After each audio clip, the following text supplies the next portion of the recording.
Y ahí pues no había nada, la nada. Y claro, mi amigo y yo diciendo, ¿y si hay leones por aquí? Que levante la mano quien piense que la sonrisa es la parte más bonita de una persona.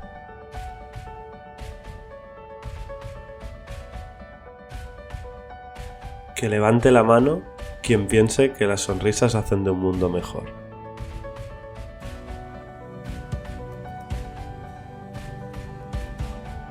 Y que levante la mano quien quiera generar sonrisas a las personas de su alrededor. Este vídeo es un fragmento de la entrevista con Susana Gómez, presidenta de Children of Africa. Con Susana tratamos temas de cooperación tan interesantes como cómo organizaron su primer viaje y voluntariado a Kenia, qué errores típicos de cooperante cometió, qué es el síndrome post-Sunza, cómo vivió la corrupción de una ONG, cómo funcionan los apadrinamientos en ONGs y mucho más. La puedes ver completa haciendo clic en el enlace de arriba a la derecha. Espero que disfrutes de este trozo de la entrevista. Has dicho que llegaste a Mombasa. ¿Nos puedes explicar dónde está Mombasa y cómo es esta zona de Kenia? Sí, Mombasa es una isla, aunque, a ver, no lo parece en realidad, porque parece un trozo más del terreno del país. Lo que pasa es que es una isla y está unida por la costa norte y costa sur por carretera, ¿no? Por un puente, por un ferry que hay que cruzar, eso sí, y en la otra es por carretera, con lo cual prácticamente ni lo notas. Es uno de los mayores puertos de África, creo que es el primero o el segundo más importante de África, y es vengamos a decir que es la segunda ciudad más importante de Kenia, del país. La capital es Nairobi, que está más al norte, y Mombasa está muy al sur del país, a tocar prácticamente Tanzania. Es costa, es zona de costa, por lo tanto también el carácter de sus habitantes es diferente, es más playeros, más, no sé, más distendido, más relajado, ¿no? Y hace mucho calor durante todo el año y nada, pues es un lugar encantador para mí. Qué guay. Muy Habrá que ir, ruidoso, habrá que ir. muy bullicioso, la ciudad es súper caótica, pero bueno, si no eres el típico musungu que llaman allí, porque nos llaman musungus a los blancos, que necesita su paz y tranquilidad y solo ir a la playa, que no le molesten, la verdad que si eres viajero y te gusta conocer nuevas culturas, es una ciudad que se disfruta, tiene mucho color, mucha vida, muchos sonidos y es bonita. Qué guay. Habrá que ir. Ya nos has avanzado un poco que el viaje que teníais que hacer en ese caso por Kenia y Tanzania se quedó solo en Mombasa. En Kenia. En Kenia. En Likoni en particular, en un Concreto. poblado. En Likoni. ¿Y qué había tan especial en Likoni? Bueno, nada de especial. Yo no conocía a Likoni antes de ir a Kenia para nada, no lo había oído en mi vida. Simplemente fue el lugar donde nos destinaron la ONG esta cuando solicitamos el voluntariado, porque ellos tenían pues diferentes campos de trabajo, entonces te ponían donde ellos consideraban que en ese momento pues o bien no había más plazas para voluntarios, ¿no? O era más necesario que fuera alguien. Entonces ahí nos llevaron y nada, pues estuvimos 2 meses en ese orfanato. Y claro, nuestra idea era pasar un mes allí, ayudar en lo que se pudiera y luego marcharnos pues esto, ¿no? A viajar. Pero la verdad es que entre que llegas, primero que cuando llegas, el shock cultural y el shock, no sé, del viajero, supongo cuando, no sé si le pasa a todo el mundo, pero a mí me pasó, y a mí me pasó algo, creo que luego yo en otros voluntarios quizá no lo he visto tanto, ¿vale? O cuando ellos explican su experiencia, yo no he visto que tuvieran un shock tan grande quizá como el que tuve yo, ¿no? Yo recuerdo mis primeros días y mis primeras horas en Kenia de una manera como grabadas a fuego. Y recuerdo que pasé muchas horas, yo soy una persona que habla mucho, me encanta hablar, muy distendida, me encanta todo tipo de conversaciones, y me pasé como 3 días sin prácticamente pronunciar palabra. Entonces, Marcio, el chico con el que viajaba, pues siempre me iba preguntando, ¿estás bien? ¿Estás bien? ¿Estás bien? Y yo, sí, sí, sí, pero yo solo miraba, era todo ojos. Estaba intentando absorber todo lo que veía y todo era tan diferente. Y no sé, tan chocante que necesitaba absorberlo todo, digerirlo, pensarlo, reflexionarlo y después quizá pues ver qué podía hacer yo allí, ¿no? O sea, me estaba como ubicando, me estaba intentando ubicar. Entonces recuerdo ver tantas cosas que mis ojos no daban crédito, ¿no? Pues esto, pues mucha gente caminando por las calles, todos mirándonos como si fuéramos algo, es que lo éramos, ¿no? Algo raro allí, ¿no? Y muchos ruidos, muchos olores, camiones cargados de gente, carros trajinando agua y haciendo ruidos de cosas metálicas, no sé, muchas cosas, muchos sonidos, todos a la vez. Luego además nos subieron, esto está, cuando bajamos fue en Nairobi, tuvimos que ir a la oficina de la ONG, pagar el dinero y luego nos metieron en un autobús hasta Mombasa, que van 8 horas de Nairobi a Mombasa. Bueno, esas 8 horas también lo mismo, fueron lo más rocambolesco que me había encontrado en la vida, porque el bus se nos estropeó a medianoche, éramos los únicos blancos en el bus, todo el mundo mirándonos, nosotros no sin saber si confiar, no confiar, si yo qué sé, si a medianoche alguien nos iba a atracar porque todo estaba oscuro, el autobús se le pinchó la rueda a medio camino, entonces nos hicieron bajar y ahí pues no había nada, la nada. Y claro, mi amigo y yo diciendo, ¿y si hay leones por aquí? Bueno, un miedo, no veíamos nada, todo el mundo mirándonos, no sabíamos si coger las maletas y bajarlas o no cogerlas. Bueno, una locura. Total, que al final no conseguían reparar la rueda y pasó otro bus de la misma compañía, pero que estaba lleno, pero nos cogieron a todos los de nuestro bus y nos metieron en el otro. Entonces, claro, pues ahí eso fue, vamos, una sauna, todo el mundo de pie, gente con sus sacos de maíz y de harina enormes por ahí, gallinas, de todo, ¿no? Niños diciéndonos, ¿os queréis sentar? Y nosotros, sí, hombre, pero ¿cómo nos vas a ceder tu sitio? Wow. Cuando nosotros esto lo estamos viviendo una vez en la vida y vosotros os toca vivirlo casi a diario, ¿no? Le decía, no, no, muy, me siento muy honrada de que me lo pidas, muy, muy, pero no, pero gracias. Y no sé, todo esto me chocó, estuve mirando los niños, sobre todo con qué paciencia pasaban pues otras 4 horas ahí con ese calor inhumano y ahí encima en medio del pasillo. No sé, todo esto me dio mucho que pensar, ¿no? Y me acuerdo que en un momento que estábamos ahí todos apretujados, aguantando y tal, me dijo, ¿estás bien? Y yo, sí, digo, lo único que puedo pensar es que somos unos idiotas los occidentales.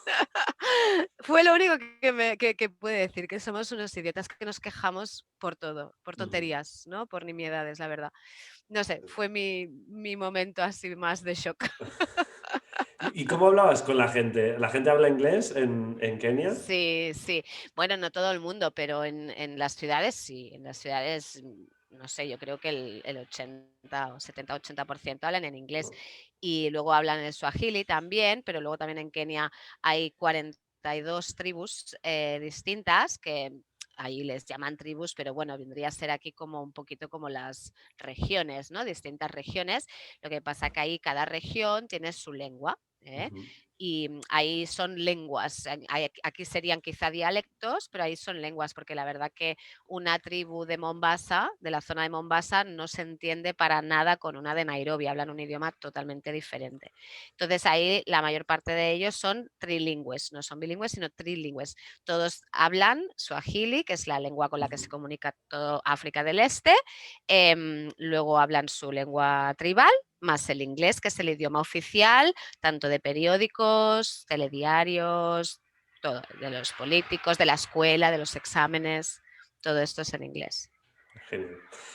¿Y qué hicisteis en este primer voluntariado cuando llegasteis a Likoni? Bueno, pues esto, como yo te decía, las 2 primeras semanas poca cosa, las 2 primeras semanas aclimatarnos, absorber, pensar, mirar, ver qué podíamos hacer. La verdad, además, es que la ONG, una vez nos dejaron en el orfanato, se desentendieron bastante, no tuvimos a nadie que nos guiara. Nos cabreamos bastante, de hecho, recuerdo con esta ONG, estuvimos llamando y llamando y llamando, porque nadie nos orientaba, no tuvimos ninguna reunión de orientación, ni por parte de la ONG ni por parte de los dirigentes del orfanato tampoco. Allí cada uno se levantaba y podía hacer lo que le diera la gana. Pues irse a tomar el sol a la terraza si querían, había voluntarios que lo hacían. No sé, irse a pasear, irse a la playa, había de todo. Entonces, a mí eso me chocó bastante, me dio mucha rabia y de los 10 voluntarios que estábamos ahí, recuerdo que al menos la mitad estábamos bastante indignados, ¿no? Entonces, lo que empezamos a hacer fue, bueno, pues ignorar un poquito a los dirigentes del orfanato, ya que ellos tampoco destinaban grandes esfuerzos con los voluntarios que estaban allí, quizás estaban demasiado acostumbrados a recibir voluntarios cada 2 por 3 Claro. y eran simplemente pues alguien más, ¿no? Que entraría y al cabo de unos días saldría. Además había claro. voluntarios que ni siquiera pasaban ahí 2 meses, que pasaban quizá 2 semanas, ¿no? Entonces, pero unos cuantos sí que realmente la situación nos tocó, estuvimos viendo todo lo que los niños necesitaban, vimos que ahí había, bueno, pues esto, colchones destrozados, había camas con nidos de cucarachas que se tenían que fumigar o cambiar, todos dormíamos en ellas y por la noche era como, bueno, a ver cuántas se pasean por aquí. Sí, sí, telas mosquiteras por reparar, estaban todas rotas, roídas. Había niños que no tenían zapatos, había niños que no podían ir a la escuela porque debían dinero en la escuela. Además, en Kenia la escuela primaria no fue gratuita hasta 2003, entonces en ese momento llevaban solo 3 años y había muchas escuelas que todavía se pagaban, porque en Kenia además está la escuela pública, pero hay muchas escuelas privadas, porque evidentemente de escuelas públicas no hay suficientes, el gobierno no Claro. invierte suficientemente en escuelas públicas, con lo cual mucha gente se aventura a crear escuelas privadas, ¿no? Entonces todas estas se pagan, todas, todas, todas. Lógicamente hay que pagar a los profesores, hay que ir creando infraestructura, ¿no? Materiales, pero claro, muchos chavales, pues si no te disponían de ese dinero, pues no podían ir a la escuela. Comían cada día lo mismo, tanto los chavales más pequeños como los más grandes, una especie de papilla que se llama porridge, que vendría a ser pues como si todos comieran papilla. Papilla, papilla, de lunes a domingo para desayunar, para comer y para cenar. No sé, les faltaba muchas veces agua porque no se pagaba el recibo. Claro, era una zona suburbana, entonces también tienes que pensar que la casa era una casa pues grande como urbana, ¿no? Pues con su electricidad, con su... Lo que pasa, claro, allí la electricidad y el agua funcionan como funcionan, ¿no? Que a veces sí, a veces no. Bueno, debían la factura de electricidad, no tenían agua, no tenían bancos donde sentarse a comer, se comían todos en el suelo, ¿vale? Los platos se ponían todos ahí en el suelo y todos comían ahí en el suelo. La casa estaba que se caía a trozos de los muebles, la pintura, había carcomas en todos los muebles. Bueno, estaba todo bastante desastroso. Entonces nos dimos cuenta de que ahí se podían hacer muchas cosas y de que nosotros quizá podíamos movilizarnos para hacerlas, que no estábamos ahí solo para jugar con los niños, que es lo que teóricamente pretendía la ONG, que fuéramos allí y venga, que lleváramos a los niños a la playa, que los entretuviéramos jugando al parchís, no sé.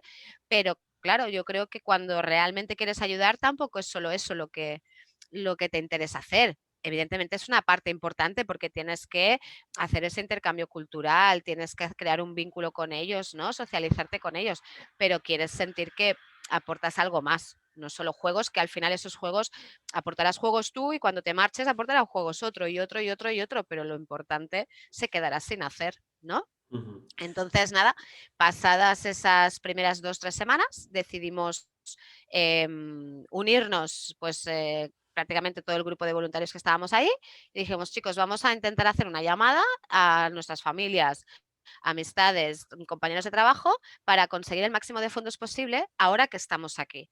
Que de hecho, ahí nosotros casi no teníamos dinero, no podíamos hacer nada más porque lo habíamos dado todo a la ONG. Claro. ¿Entiendes? Entonces, claro, teníamos que tener algo para podernos mover, pagar nuestro transporte y tal. Entonces dijimos, claro, es una impotencia muy grande sentir que estás allí y que no puedes hacer más ahora que has visto lo que se puede hacer, ¿no? Entonces, sí, sí, movilizamos y en menos de 2 semanas conseguimos pues unos 2.000 euros Wow. entre todos, ¿no? Que ahí es mucho.